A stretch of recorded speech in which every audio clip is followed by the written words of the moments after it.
राजभर जी, पिछली बार इंटरव्यू में आपने मुझे ये कहा था कि देखिए बीजेपी में केशव प्रसाद मौर्य हो, अन्य जो पिछड़े नेता हैं उनका कोई सम्मान नहीं है। स्वतंत्र देव सिंह जी के लिए आपने कहा उनको प्लास्टिक के स्टूल पे बिठा देते हैं, लेकिन आज तो मतलब मुख्यमंत्री लगातार कोशिशें कर रहे हैं। केशव प्रसाद मौर्य तो उनके साथ डटे हुए हैं, दलित के घर पे भोजन कर रहे हैं योगी आदित्यनाथ जी। तो अगर मन में ऐसा भेद होता तो फिर वो ऐसा क्यों करते? जी नहीं, आपने ठीक कहा।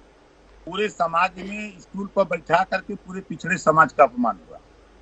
भारतीय जनता पार्टी के बड़े नेता बैठेंगे सोफा पर और पिछड़े वर्ग का नेता स्टूल पर। वही हाल स्वतंत्र देव पटेल को फाइबर कुर्सी पर और भाजपा के बड़े नेता बैठेंगे सोफा पर।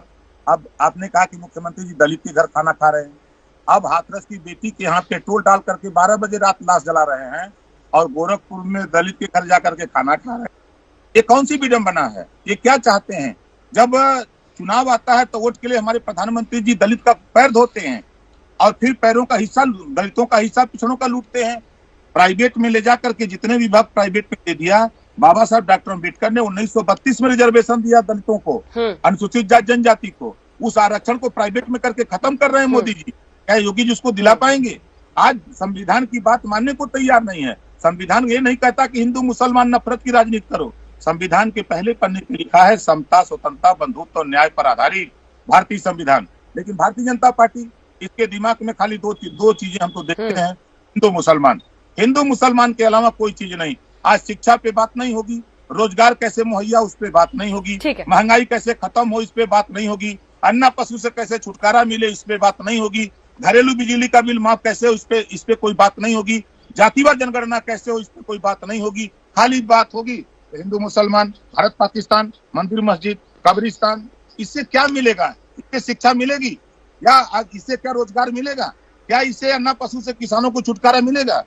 ये सब चीजों पर ध्यान सरकार का नहीं है। इससे सब लोग, पूरा प्रदेश परेशान है। इस नाते जो बात अखिलेश यादव जी कह रहे हैं कि हम 6 महीने में जातिवार जनगणना कराएंगे। एक आखिरी सवाल, आप कह रहे हैं कि इन मुद्दों से कुछ नहीं मिलेगा।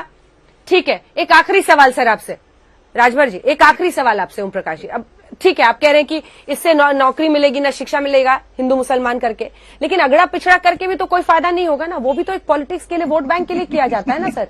और ये हमेशा कहा जाता है कि समाजवादी पार्टी से आपने गठबंधन किया है। एक सेकंड सर, सुनिए, पूरा सवाल सुनिए। समाजवादी पार्टी से आपने गठबंधन किया है। अब ऐसे में सवाल ये उठता है कि पिछड़ी जातियों के लिए समाजवादी पार्टी के जरिए आज तक क्या कुछ हुआ है?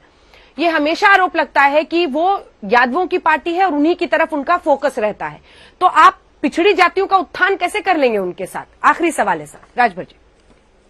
जो आरोप आप समाजवादी पार्टी में लगा रही हैं, जब समाजवादी पार्टी की सरकार थी तो 6 डीएम उत्तर प्रदेश में होते थे यादव। आज तो भारतीय जनता पार्टी की सरकार है, 11 डीएम ठाकुर हैं। क्या इसको ठाकुर की सरकार कहेंगे?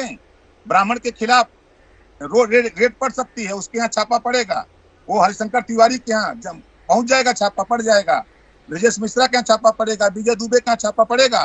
खुशी दुबे जो बेटी की शादी होती है 4 दिन पहले ससुराल आती है, परिवार माफिया हो सकता है, उसके खिलाफ कार्रवाई करो। उस बेटी को जेल में रखे वो साल भर से। बेटी जेल में, 25,000 का इनामी ठाकुर, वो क्रिकेट के खेल में 10 महीने से क्रिकेट खेल रहा है, पुलिस आपकी नहीं पकड़ रही है तो क्या उंगली नहीं उठेगी? 100, 80, 60, 70 मुकदमे ठाकुर के ऊपर है, लेकिन उसको नहीं गिरफ्तार करेंगे।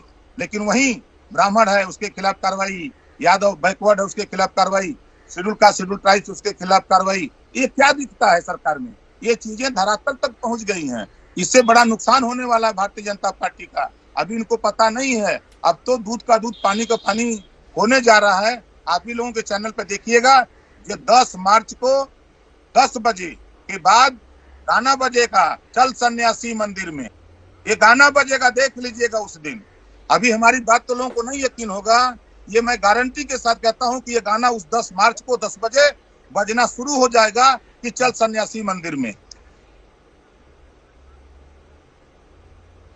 बहुत बहुत धन्यवाद आपका ओपी राजभर जी। आप अपने अलग अंदाज से बोलने के लिए जाने जाते हैं और उसी अंदाज में आज भी आपने सवाल जवाब दिया। बहुत बहुत धन्यवाद।